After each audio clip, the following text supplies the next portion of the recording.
ठंडी रोटी। एक लड़का था, माँ ने उसका विवाह कर दिया था जब वह कुछ कमाता नहीं था। माँ जब भी रोटी परोसती तब वह कहती, बेटा ठंडी रोटी खा लो। बड़ी ही समझ नहीं आया कि मैं ऐसा क्यों कहती हूँ, फिर भी वह चुप रहा।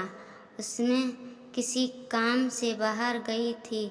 जाते ही वह अपनी बहू से लड़के की पत्नी को कह गई कि जब लड़का आए तो उसको रोटी परोस देना।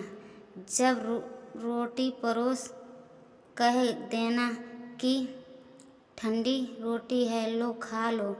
उसे अपने पति से वैसा ही कह दिया तो वह चिढ़ गया कि माँ तो कहती थी और तू ही कहने लगी। तू अपनी बीवी से बोला कि बता रोटी ठंडी कैसे हुई, रोटी तो गरम है और दाल भी गरम है, फिर तो तू ठंडी रोटी कैसे कहती है। वह बोली तो अपनी माँ जाने, आरती माँ, मैंने मुझे ऐसा कहने को कहा था इसलिए मैंने कह दिया।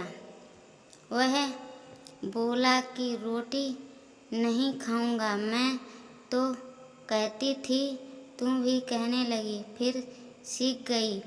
माँ ने आई तो उसने बहुत से पूछा कि वह भोजन कर लिया तो वह बोली, उन्होंने तो भोजन नहीं किया और उल्टा मुझे नाराज़ हो गए। माँ ने लड़के से पूछा तो वह बोला कि मैं तो रोज़ाना कहती थी कि ठंडी रोटी खा लो और मैं खा लेता था, जब अब यह भी कहना सीख गई रोटी तो गर्म होती है, तो भी बता रोटी ठंडी कैसे है।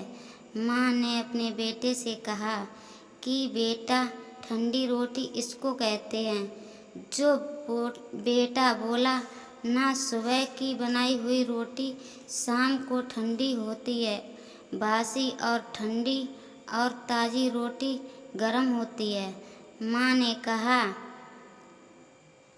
ने कहा बेटा जब तो विचार करके देख, तेरे बाप की जो कमाई है ठंडी और बासी है, गरम ताज़ी रोटी जो जब होती है जब तू खुद कमा कर लाएगा। लड़का की समझ आ गया और वह माँ से बोला कि मैं अब खुद कमा लूँगा और गरम रोटी खा लूँगा।